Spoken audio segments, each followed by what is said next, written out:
Yo creo que todos somos buenos por naturaleza, pero hay cosas que hay que enseñar, porque el reflejo más fácil es ir encerrando y decir, no, eso es lo que yo conozco, yo quiero. No, estar siempre en ese diálogo porque eso es lo que te hace crecer.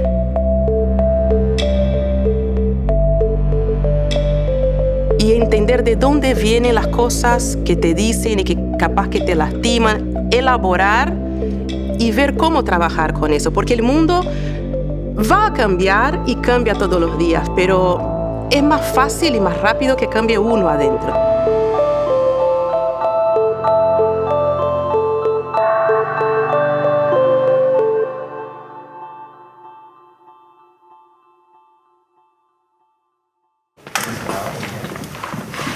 Sí, queda un poquito como alto. Quedamos como tipo para la cena con los suegros, la primera cena con los suegros, ¿no? Quedas así como durita.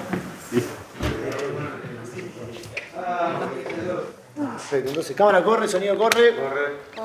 Corre. Voy a hacer primero claque. Denise, aprendices Denise, toma 1. Y un segundo ahora. Hacemos la carta de color. No tenemos idea de lo que están haciendo. No, de lo que están haciendo, ¿no? pero uno confía. Sí, sí. No nos queda otra, No nos queda Darío. Yo me definiría como una mujer, como todos nosotros, creo que a la espera, ¿no? A la espera de que pasen estas nubes que nos dan tanta incertidumbre, pero a la vez aprendiendo con eso también.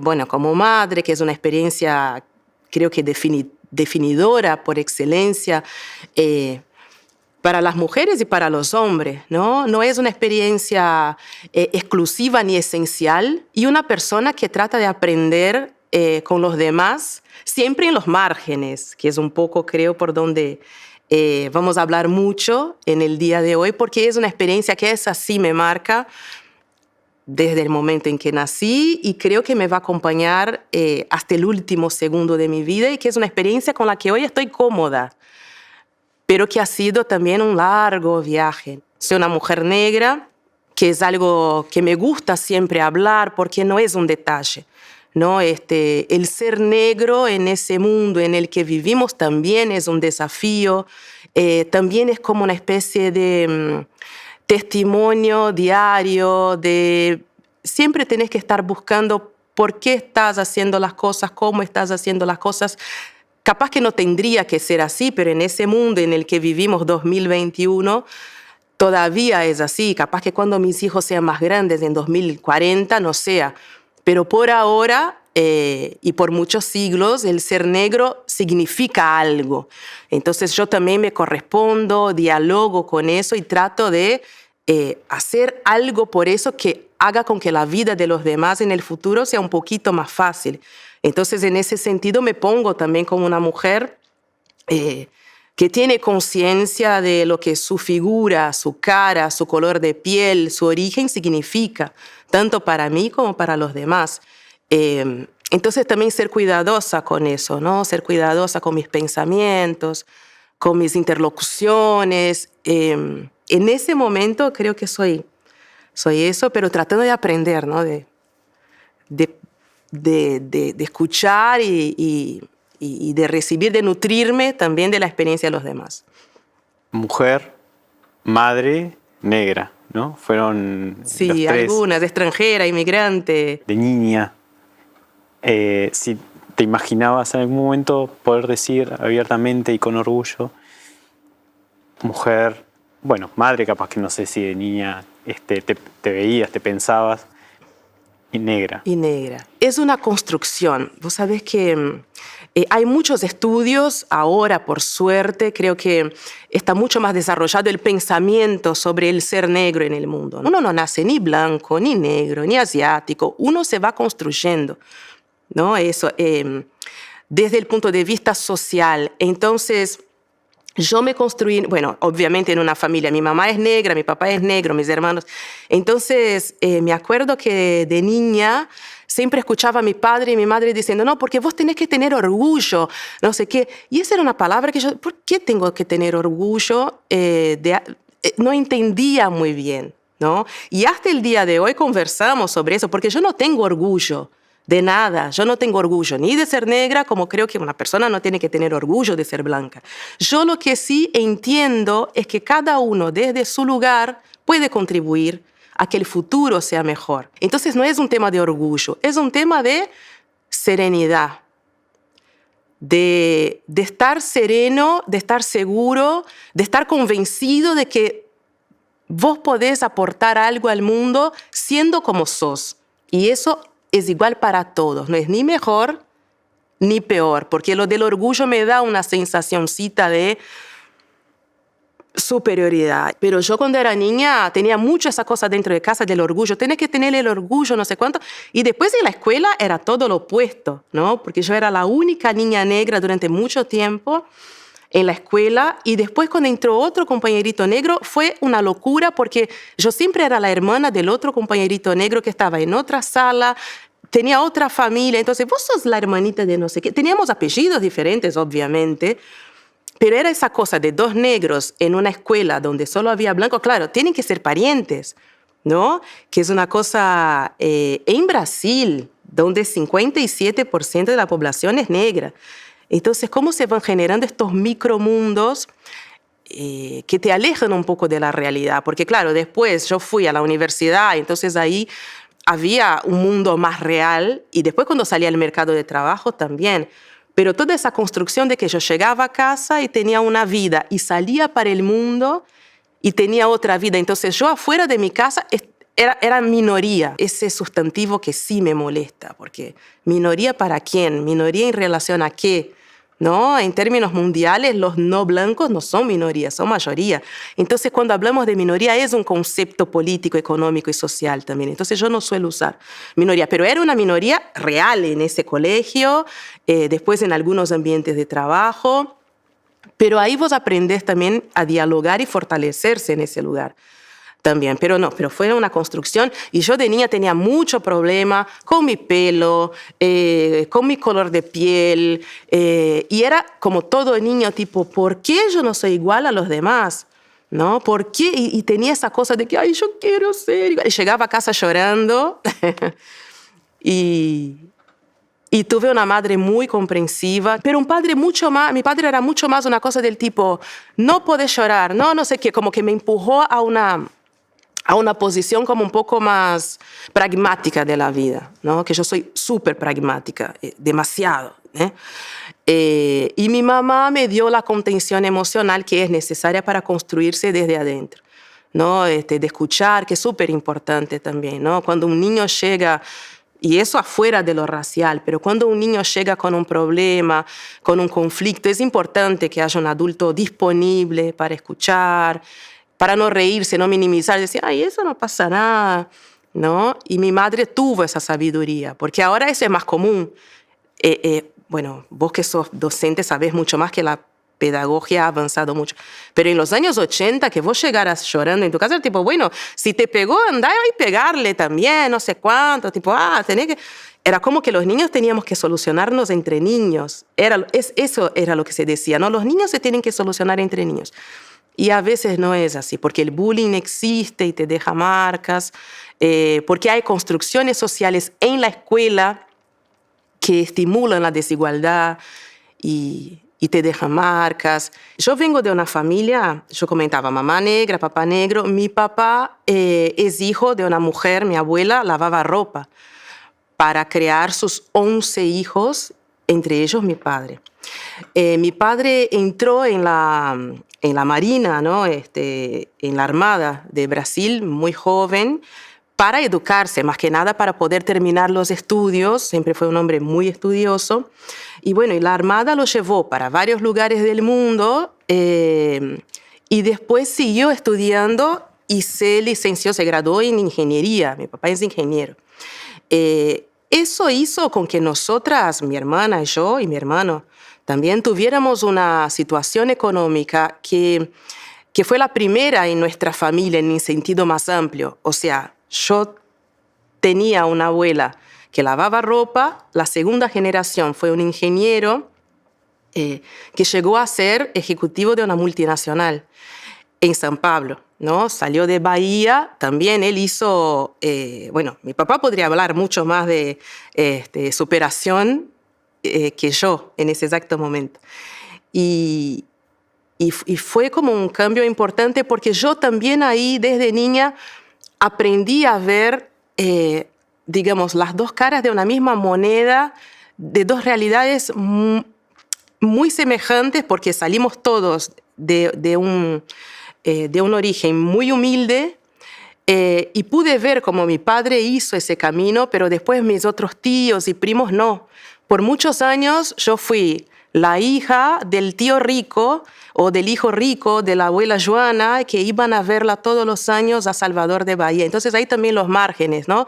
Siendo todos negros, pero nosotros éramos los que llegábamos con el auto no sé cuánto y no sé qué. Entonces eso también ver eso, ¿no? De nuevo, la otra edad, incluso adentro de tu propia familia, cómo las primas nos veían y cómo nosotros veíamos a ellos. También por eso la importancia de aprender con el otro, que uno mama desde chiquito, ¿no? Hay que enseñar. El ser humano...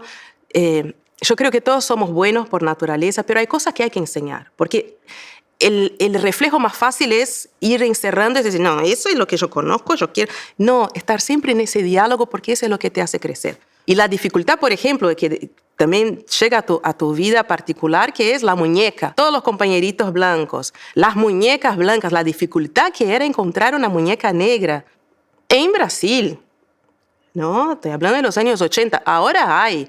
Acá también en Uruguay hay, pero era muy difícil. Entonces no tenías modelos realmente. Yo sí pienso así, mi primera maestra negra, que fue un modelo que no me olvido nunca y que la amé y que sentí algo diferente, fue una maestra de inglés que tuve ya con 15 años. Y no me olvido jamás, fue la primera docente negra que tuve. Y la adoraba, porque además era de inglés, que me encantaba, y tenía una experiencia genial. Ella había vivido en Londres, no sé qué, una mujer negra como yo. Y fue la primera vez que yo dije, caramba, yo también puedo, ¿no? Yo también puedo hacer eso.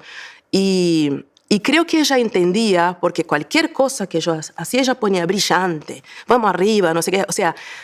Me parece que había una comunicación, ahora mirando muchos años, ¿no? En ese momento no me daba cuenta, yo decía, ay, qué buena onda, no sé cuánto, pero ahora mirando hacia atrás, pienso que ella entendía su rol en relación a esa adolescente de 14 años negra que seguía en la burbuja de blancos. Esa docente también, ¿no? Dando clases en un colegio blanco, la única maestra negra, y entendió cuál era, ¿no? Cuál era su rol de seguir estimulando a esa niña que siga, que sienta que puede. Y yo trato de llevar eso adelante, no solo con mis hijos, obviamente, sino también a cualquier niño, adolescente negro que encuentro por delante, decir eso, bueno, no, ay, no, porque quiero dejar la universidad. No, o sea, no. Seguí que vas a terminar, eso te va a ayudar en la vida, seguí, esa cosa de que se puede, más allá de que sepamos que después las condiciones objetivas son muy difíciles, ¿no? Porque yo soy una excepción, yo tengo totalmente claro que soy una excepción y soy una excepción gracias a las oportunidades que mi padre y mi madre tuvieron,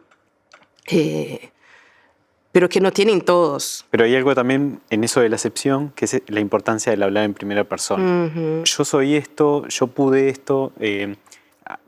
Hablar en primera persona es importante para las mujeres negras, mujeres, madres negras. Sí, es muy importante. Yo creo que lo primero que a mí me ha servido es entender mi historia, y cómo mi historia se articula con un contexto más amplio. Creo que eso es muy importante. Creo que lo primero es despegar lo que es la historia de uno y lo que es la historia de los demás y que construyen una problemática social. Y ahí es donde yo creo que las cosas se enriquecen, o sea, cómo yo a partir de mi experiencia puedo aportar a que la experiencia colectiva y social que sabemos que existe porque hay estudios que cuantifican eso y que cualifican eso, que dicen, bueno, no solo hay menos afros con estudios terciarios concluidos, sino que también en menos cargos de confianza, en la política, en no sé qué. O sea, no es solo cuantificar, sino también cualificar dónde están estos afros, dónde están estas mujeres, dónde están los inmigrantes, qué lugares ocupan, qué ideas tenemos sobre ellos. Entonces, usar tu ejemplo personal para contribuir para eso también. Yo creo que esa es una herramienta muy concreta que yo fui aprendiendo con el tiempo, también por mi trabajo como periodista, cómo me pongo, ¿no? ¿Qué propósito tiene mi trabajo? Que yo creo que es algo que, una reflexión que me ha llegado después de los 40 años. El propósito. Lo que yo hago todos los días, ¿qué propósito tiene? Más allá del propósito a cortísimo plazo, que es informar, ¿no? Pagar las cuentas, por supuesto, pero ¿cuál es el propósito, si se quiere, más metafísico o más filosófico? Pero en realidad eso que no se toca es lo real, porque es eso lo que va a quedar después que yo me jubile, después que yo me muera. O sea, ¿qué dejo para la gente con la que me relacioné? Entonces, una herramienta concreta es, yo, por ejemplo, cada vez que abro la boca, lo que pienso es un mensaje positivo, propositivo, estimulante.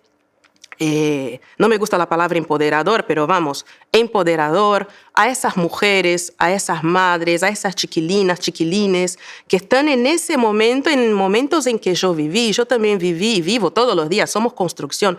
No tengo nada resuelto, ¿no? Pero algunas cositas básicas creo que tengo resueltas. Eso de estar siempre en los márgenes, de ser la excepción. De ser la excepción no como una cosa wow, sino que estás siempre dando la nota. Entonces llegas a un colegio, la única negra. Llegas en determinado lugar, la única mujer o menos mujeres. O vas a tomar un trabajo de responsabilidad y notas las miradas, tipo, esa podrá, no sé qué, a veces por joven incluso, ¿no? Entonces, eso de tomar estas situaciones como situaciones de aprendizaje, situaciones de empatía, que te digo que para mí es lo que más me ha servido en la vida. Parar un momento, respirar y entender de dónde vienen las cosas que te dicen y que capaz que te lastiman, elaborar y ver cómo trabajar con eso, porque el mundo va a cambiar y cambia todos los días, pero es más fácil y más rápido que cambie uno adentro. O sea, cómo yo me relaciono con la agresión, cómo yo me relaciono con el prejuicio, cómo yo me relaciono con sentir que puedo menos, cómo yo me relaciono con dificultades concretas que yo sé que existen. O sea, tener un plan. ¿Qué nos podría pedir Denise a los docentes, a las docentes, hablando desde toda su historia, como estudiante de un sistema educativo? ¿Qué podríamos hacer distinto también? ¿Cómo podríamos acercar otros modelos? ¿Y cómo podríamos hacer que esos márgenes puedan conversar? Yo creo que lo primero, como docentes, que yo he tenido algo en algunas docentes, como te cuento esa de inglés, que es una CRA, primero es llevar la diversidad a la clase, ¿no? No solo en contenido, sino en personas concretas, porque lamentablemente a veces la única persona afro que los niños ven es del personal de limpieza o en la cafetería. No, ¿de qué forma podemos en el imaginario de estos niños explicarles que la diversidad existe en todos los ámbitos, ¿no? Por más que lamentablemente en la sociedad a veces no veamos, o sea, ¿dónde está el juez negro uruguayo? ¿Verdad? Y podríamos dar miles de ejemplos, pero llevar esa diversidad, porque después, y no solo los negros, porque tampoco me gusta ser autorreferente, también llevar mujeres, llevar inmigrantes, o sea, personas que puedan contar sus historias de vida y que también sean experiencias válidas. Llevar esa diversidad al aula, porque es más fácil después para que los alumnos salgan a la vida y entiendan la diversidad del mundo, porque después el mundo es eso, ¿no? En el mundo estamos todos. Entonces, y además para ese chiquilín, para esa chiquilina que está ahí, también le va aliviar como una carga de decir, yo no tengo que ser solo de una manera. No hay solo un saber. No hay un saber superior al otro, sino que todos pueden conversar para construir algo que sea mejor para todos, ¿no? La idea de la interseccionalidad, que yo estoy enamoradísima de ese concepto y llevándolo al periodismo, que es el diálogo, ¿no? El diálogo entre áreas diferentes, entre personas diferentes, entre personas de experiencias diferentes. Entonces, ¿por qué un académico blanco no nos puede decir algo sobre lo afro y por qué un académico afro no nos puede decir algo sobre otro tema y que todo eso converse? Porque es a partir de ahí que vamos realmente a lograr algo diferente. Entonces yo creo que llevar la diversidad al aula es importantísimo, con personas concretas, reales, que puedan hablar un poco de sus experiencias de vida. Y después que el docente tenga una mirada, yo sé que es muy difícil, pero que trate de tener una mirada más individual sobre sus alumnos y que los escuche, eso que yo decía, ¿no? Un adulto disponible que pueda notar algunas sutilezas y que pueda darse cuenta de las relaciones que se dan entre los niños, que a veces pueden ser relaciones que reproducen relaciones de violencia del lado de afuera de la escuela. Entonces creo que con eso avanzamos siglos.